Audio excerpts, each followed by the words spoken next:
En milieu confiné, couloir, cage d'ascenseur, cage d'escalier, on va utiliser les parois qui sont autour de nous comme moyen de percussion. Il m'attaque, première, deuxième, 1, 2. Voilà, la main va venir claquer ici. Et là, j'ai juste à taper sur l'omoplate, ça va irradier tout son bras. C'est-à-dire que la douleur est tellement intense que souvent, le bras il va tomber. J'ai rencontré Karim sur une compétition de MMA à une époque, c'était en 95, où c'était interdit. Donc compétition interdite, on payait 100 francs à l'époque pour faire 5 minutes de combat, où presque tous les coups étaient permis. C'était un peu la période Bloodsport de Van Damme, et c'était ça. Et on s'est rencontrés là, et moi c'est devenu mon idole. À peine en appui, donc imagine une percussion. Est-ce que là c'est létal? Non. Est-ce qu'il y a vraiment un danger sur son intégrité physique derrière? Non. Il avait un couteau. Donc vous êtes dans un cas de légitime défense. Ok? Donc après, bien sûr, si je rentre la pointe ici dans l'oreille ou je lui rentre dans l'œil, il est bien évident que là, ça va peut-être un peu disproportionné. Donc après, c'est votre intelligence qui va parler aussi. Ok? Donc là, si on est en bas, par exemple, on refait en haut. Donc on a fait en haut, on a fait première percussion. Deuxième, je croise pour venir taper l'intérieur du coude pour que la main vienne s'éclater ici. Ok? Je percute et moi, ça me permet aussi de passer dans le dos et de pouvoir faire mon check. Ok? Mon scan. Tu me l'attaques en bas. 1. Là, pareil, je vais croiser ici parce que la main va venir taper ici. Génital, genou. Karim et moi-même, on présente aujourd'hui le Self Defender qui a été créé par Franck qui est à Miami, qui est un Français qui vit depuis plus de 25 ans je crois à Miami et qui a développé cet outil, donc je disais de rescue, et en même temps qu'avec Karim, on a eu l'idée d'en faire un objet de self-défense qui est super efficace. Voilà, donc la prise en main, c'est deux doigts, voilà, assez facile de prise en main, surtout très discret, c'est-à-dire que là on peut facilement le cacher dans la main. Et donc c'est un objet en aluminium, donc là on voit le coupe-sangle, là le petit brise-vitre en tungstène, et là on a deux boules qui nous permettent de faire des percussions, de pouvoir taper sur deux angles différents, et là ça nous permet de faire des pressions pour lâcher les prises. Donc quelqu'un qui vient vous étrangler, vous pouvez facilement faire lâcher prise et frapper sur ce qu'on appelle les masses musculaires. Donc il n'y a pas de danger pour l'intégrité physique de la personne parce que ça n'a pas de pouvoir pénétrant, mais par contre la douleur fait qu'on lâche tout de suite prise. Donc c'est l'intérêt de cet objet, c'est qu'il a la capacité de ne pas blesser gravement la personne et surtout de pouvoir se sortir d'une situation, surtout pour les femmes, de pouvoir évacuer une situation dangereuse pour elles rapidement. Voilà. C'est très léger, je sais pas, ça doit faire 30 ou 40 grammes, je pense, pas plus. On a fait le test grandeur nature dans une voiture, c'est-à-dire qu'on a mis la fille de Franck dans une voiture, on a fermé à clé et on lui a laissé un self-defender. Et je lui demande à cette petite fille, avec le brise-vitre, de taper dans la vitre, et de là, on dégage et j'arrive à la sortir. Alors c'est un outil qui peut répondre à différentes situations et qui peut justement faciliter un dégagement pour aussi bien des hommes que des femmes. Alors je vais expliquer un petit peu. Karim est mon ami, il n'est pas question que je lui fasse mal sur cette vidéo.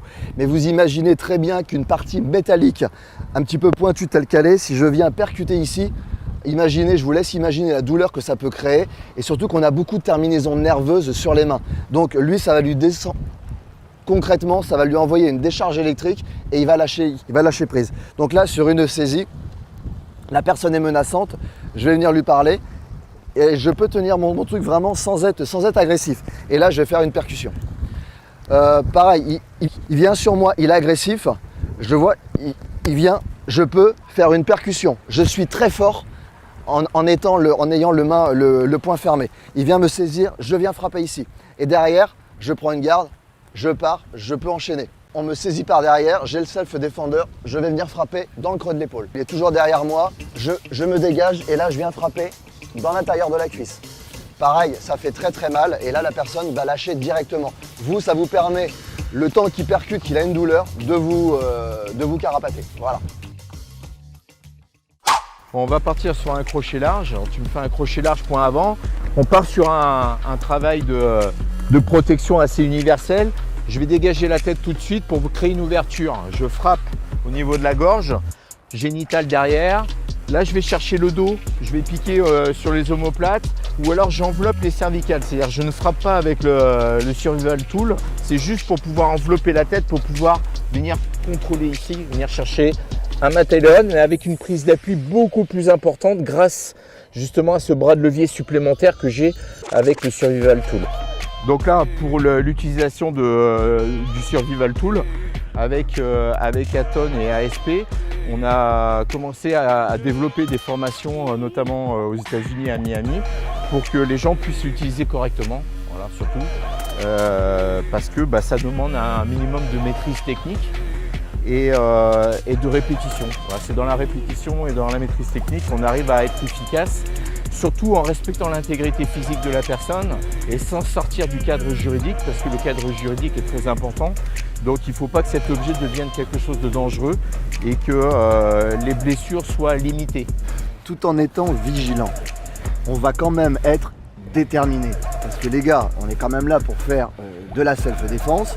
On va quand même préciser qu'on est dans le cadre, oui, de légitime défense, certes, mais quand même sur un agresseur qui vient nous agresser. Alors on ne va pas inverser les rôles comme on est souvent dans ce que j'aime bien dire, le politiquement correct et tout ça. Donc mettons les choses à plat, c'est un agresseur qui vient et on va pouvoir y aller quelque part plein pot parce que regardez, c'est des boules, voilà, et c'est pas un couteau, c'est pas un marteau. J'irai pas plein pot avec un couteau légitime défense sur quelqu'un qui n'a pas d'arme, on est hors cadre légal. Là on est sur un outil de rescue qui est en forme de boule, voilà, qui n'est pas tranchant, et là on va pouvoir donc y aller, quand je dis plein pot, c'est généreusement et de manière déterminée. Alors effectivement, les endroits où il va y avoir des frappes, c'est exactement comme en police, en gendarmerie, on va dire qu'il y a des zones rouges, il y a des zones oranges et il y a des zones vertes. Les zones rouges, il est bien évident qu'on ne va pas venir frapper dans les yeux dans le cadre légitime défense, surtout si on est du métier ou si on pratique les sports de combat, les arts martiaux, vous serez marron. Par contre, c'est vrai que dans toutes les parties musculaires, même dans les côtes, on va pouvoir y aller et ça va avoir un effet, je vous garantis. Demandez à Karim, demandez à Cyril, c'est très efficace. Surtout Cyril. Surtout Cyril. Et le lendemain, vous pouvez vous lever et l'agresseur, alors je dis pas qu'il pourra recommencer parce qu'il aura pris une sacrée leçon, mais son intégrité physique sera préservée et vous ne serez pas emmerdé. Et lui, il aura une empreinte psychologique assez importante.